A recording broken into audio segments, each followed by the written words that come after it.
ao nosso redor, ungindo todo dia, querendo uma brecha para poder nos tragar. E eu olho para diante uma nação eleita, eu olho diante um povo escolhido do Senhor, e eu começo a entender que essa nação tem perdido as suas forças.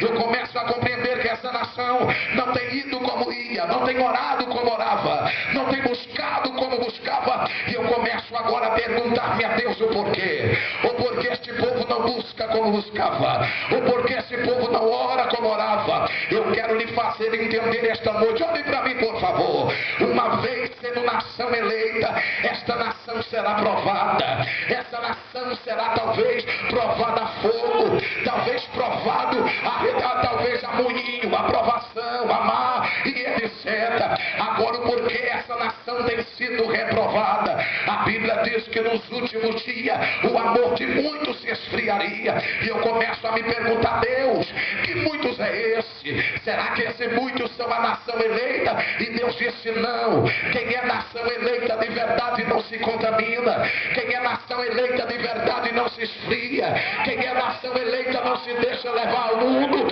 E eu começo a perguntar a esta nação eleita: me prove se José precisou fazer parte do Egito para ser governador do Egito. Me prove se Daniel precisou ser como a Babilônia para governar a Babilônia. A nação eleita não precisa ser igual ao mundo para governar o mundo. Se nós somos nação eleita, nós somos um povo diferente. Nós somos um povo diferente. Igreja diferente.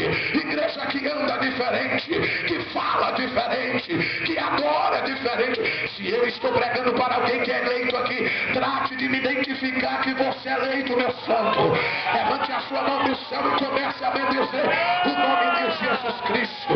Se não tem testemunho, porque não é nação eleita. Se não preserva o nome de Deus, é porque não é nação eleita. Apóstolo Paulo escreveu dizendo: eu sou uma nação eleita, e tudo que eu quero fazer eu não faço, e tudo que eu não quero fazer é isso que eu faço.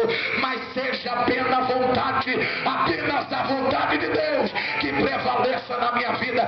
Quem é nação eleita não tem vontade própria. Quem é nação eleita não manda no seu nariz. Quem é nação eleita não entra onde quer, ele vai aonde Deus manda. Ele entra onde Deus manda. Ele fala aquilo que Deus manda. E a ordem de Deus para a nação eleita esta noite: adore porque eu me aproximo. Adore que eu chego mais perto. Adore porque eu estou perto de vós. Deixa eu ver quem veio para adorar o nome de Jesus.